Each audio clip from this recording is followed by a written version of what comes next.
check out our website, nextmapping.com. Please go to LinkedIn and follow me there. And my new book, Super Crucial Human, is available where all books are available, Amazon and such. And it is very, very in line with what we just spoke about. So I would say that if anybody's listening or watching and they resonate with this people first focus that I have, they can find more in all the various outlets that I just mentioned, including YouTube. We have YouTube podcast, and we also have a podcast called Next Now, which is also on the future of work and the future of all things. Hello and welcome to a brand new episode of Engatica interview series. I'm your host Sahil, and we are really glad to have you join us today. The Engatica interview series is a powerhouse of insights from industry experts and influencers from around the world. A platform that provides with the latest news on AI, automation, and technology that will help you grow your business. Come, be a part of our community, learn, share, and grow with us. Today, we have the #1 leader in future of work by Onalytica, Cheryl Cran, founder of NextMapping, on the show. Welcome to the show. Thank you for having me. So I recently read your article on will robots make us better humans? How do you think that will be possible? And by when can we see such a change being scaled at a global level? Yeah, so when I wrote that white paper, will robots make us better people? It was coming from the perspective, this was pre-pandemic that was written. And so it was coming from the perspective of the rise of automation, the rise of AI, the rise of robotics, and how many people were afraid that automation and AI and robotics was going to take their jobs. And in fact, the opposite has happened. Right now, there is a statistic that says that we will have a continued shortage of workers till at least the year 2030. And what that means is the goal for AI, robotics, and automation is to make human lives better and easier. That's really the ultimate goal.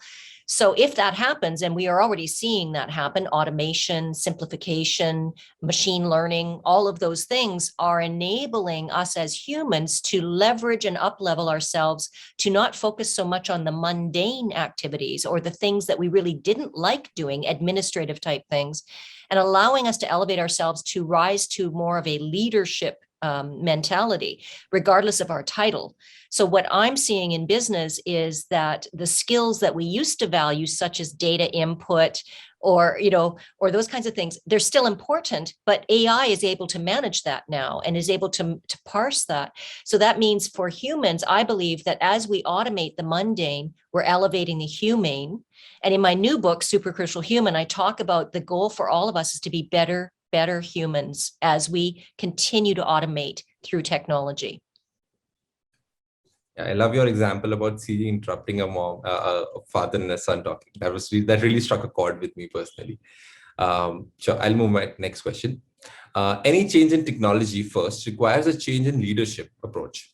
How do you suggest we go about executing that? Yeah, so in the past, I often talk about the past and the future. So in the past, leadership was really about hard skills. The more technology you knew, the more valuable you were. And in fact, just today, there was an article on LinkedIn through HBR, Harvard Business Review, that they did a survey of 7,000 CEOs and found that only those that had the crucial human skills, such as emotional intelligence, the ability to see patterns, the ability to have multiple perspectives, the ability to facilitate the intelligence of the people that they're leading with and collaborating with. Those are the skills that are going to be very valued as we head into the future. So I think, technology leaders in the past, and Steve Jobs is a great example, he was brilliant with technology. He was a lousy leader with people. And there, it says so in his biography, and anecdotally people would say that. But I think in those days, we expected technology geniuses to behave in that way. But now we're in 2022. And as human beings, and because of the pandemic, we're all more aware of the human condition. We're aware of the need for diversity. We're aware of the need for greater tolerance and patience and cultural awareness. So all of those things are required in order to be a fantastic leader in today's environment. It's not enough to have just technology skill. You've got to have crucial human skills in order to drive change forward. Absolutely. Yeah. Thank you for that. So how does artificial intelligence can help us in leveraging collaboration and innovation in multi-generation teams? Yeah, so what artificial intelligence does is it saves us a lot of time. So, for example, we talked earlier before the recording about chatbots and all these tools that we have. And what they're doing for all generations is we are now able to facilitate data that has already been parsed through by artificial intelligence. So we're getting more information, which means our levels of customer service elevate. But it also means that we have more data to base our decisions on if we're in a position of leadership. So I see artificial intelligence as sophisticated crowdsourcing, really, because it's machine learning, it's building knowledge, it's building awareness, and then it's sharing that with the human. And the human then gets to use strategic thinking to make the most of that data. And just recently, I was speaking at a conference, and there was a speaker before me who was saying that AI is still not perfected. For example, there's examples of bias that's happening because of AI.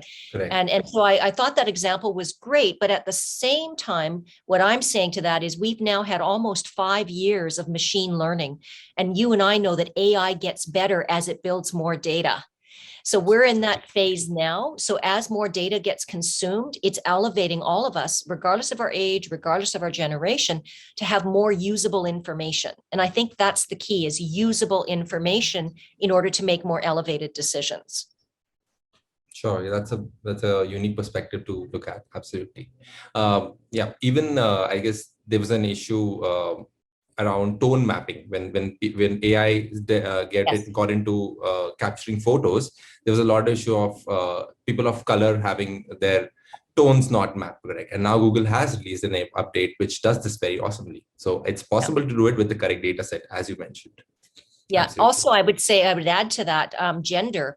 So one of the studies has shown that for job applicants, they were getting AI to review the resumes, and it was very biased towards male applicants, because they were looking, the keywords that were data inputted were, results focused, goal driven. Well, those are masculine terms. So now what they're finding is the gender skills, the skills we're talking about, such as collaboration, communication, empathy, emotional intelligence, those have now been data inputted, and that is equalizing that gender challenge that AI has had. Yeah. That's really cool. Okay, my last question to you: how are tech leadership roles different from other leadership roles, and what approach should be taken in order to become a leader in technology? So I actually think, I don't think there's a defining line between whether you're a leader of technology or you're a CEO or you're a leader of marketing. I think leadership is leadership. I think that there's been dare I say, because I'm bold in my proclamations, I feel like a lot of technology leaders can get caught in the trap of valuing the technical and the hard skills over the need to build relationships and that human side. So I would say, in all the research that NextMapping has done, all the surveys that we've done, all the polling, we have found that technology leaders have a greater, and I'm generalizing here, but generally they have a greater challenge in the softer skills, the human skills of collaboration, empathy, understanding human nature, getting people to be engaged and motivated. So I think we're at a wonderful opportunity for tech leaders to see that if they were to develop those skills at an even higher level, you're actually leveraging the power of technology when you do that, because I believe that it's a people first future. So as long as we're looking at how does our technology help people, how does it add value? As long as we're looking at it through that lens, then I think we're doing good for the world. I think the danger, as you know, and you and I just sort of alluded to, is AI could be used for evil as much as it could be used for good. And so one of the companies that I interviewed for my book, Super Crucial Human, it's a company out of Toronto called Integrate AI. And one of the things they're very passionate about is AI for good. So really, and I think you can only look at AI for good if you have a people first focus. And so while I'm very technology astute and I love what technology is doing and I love how it's innovating, I'm very, very focused on how are we leveraging it for good. So for example, drone technology, which, Amazon has now announced that it's launching drone delivery in California. They're doing a test pilot in a community in California. Well, in its worst form, AI in that example could be used, you could use drones for, weaponry, really, right? Yeah. So what we're really looking at for the future is, and I just passionately believe this at NextMapping, it is our mantra, which is a people-first future. And technology enables us to be more connected globally, to collaborate more globally, to value diversity and inclusion. And if all those things are part of what we're doing as technology leaders, then I think we're on the right path. Thank you for that. I think, that definitely is the thing separating us from the best robots of the world, or the best robots of future. Yes. Yeah. Sure. Are there any sound bites you would want to share with our audiences? I think I've got a lot in there with what we just Yeah. talked about, but I think I would close by saying, and if I may promote some of our services at Absolutely. NextMapping, check out our website, nextmapping.com. Please go to LinkedIn and follow me there. And my new book, Super Crucial Human, is available where all books are available, Amazon and such.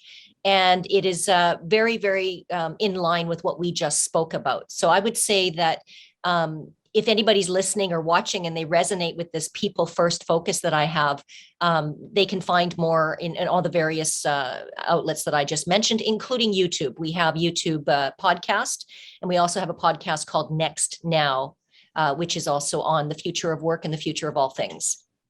I'm sure our audiences will love to check that out.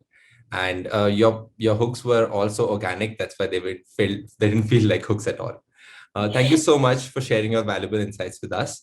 For more content, subscribe to Engati and tap the bell icon to get the exclusive content throughout the thought leaders from around the world. Thank you.